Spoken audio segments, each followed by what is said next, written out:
Well, everyone, it's time for us to go and take a look at the Samsung Galaxy S series of devices that Samsung makes and compare it against the Samsung Galaxy A series and kind of dictate which one you should get. Now, year over year, there's some things that Samsung does with every single generation of devices that they make that are basically, there's differences between these two. So something like the Samsung Galaxy S phone of this particular year, you're basically going to be buying a phone that is going to be the flagship. It's going to have a lot more capability, more features, more everything, but it is going to be a more expensive phone than the Samsung Galaxy A series. So historically, that's kind of what's ended up happening every single time. With the Samsung Galaxy A phones, these devices, I like a lot. They're very, very good and they're good quality, good capability for the most part. I love those phones a lot, but those ones are going to be cheaper. They're going to have cheaper parts, they're going to have cheaper displays, cheaper cameras, but they're going to be sometimes better deals, and you can get them for cheaper price tag than even like last year's Galaxy S series. So which one is the better one for you? Let's break it down. First of all, displays. It really depends on the quality of the phone and how important a quality,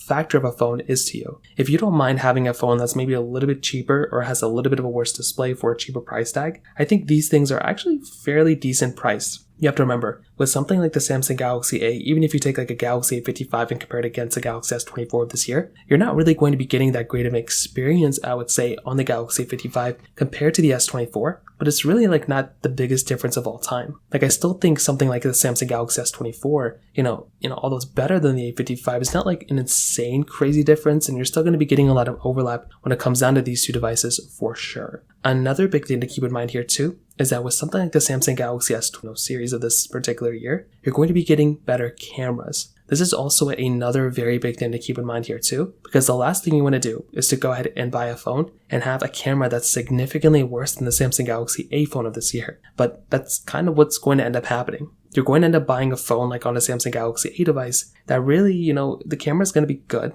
but it's not going to be as good as something like the S series. So if the camera quality is, really important to you, well, that might be something that's super important to kind of keep in mind here. I also think when it comes down to the camera side, you're getting a lot more features, a lot more cameras usually, but also the 8K capability inside of the Samsung Galaxy S phone can be a really big feature set to go and buy over something like the Galaxy A phone of this year as well. So once again, and that in and of itself is another very, very big thing to keep in mind here as well. Now, on top of that, another big thing too is with batteries. Funny enough, in my personal opinion, the batteries inside of the Samsung Galaxy A phones have sometimes been better than the batteries inside of the Samsung Galaxy S phones. So that can be something crazy. If you're comparing like the Galaxy Ultra over the standard phone, then that's a little bit different. But if you're comparing like the same type of device, you're probably going to be noticing that when it comes down to it, both phones are probably going to be giving you pretty good experiences, but the battery inside of the Galaxy A phone may actually be a little bit better because the phones just aren't as powerful and they're not going to be giving you the best type of, display. So it's going to be a lower end display. That can be another big thing to kind of keep in mind here too, which is also one of those funny things to keep in mind there. So those are the big things, but the biggest thing is the performance. Having a phone like the Samsung Galaxy S device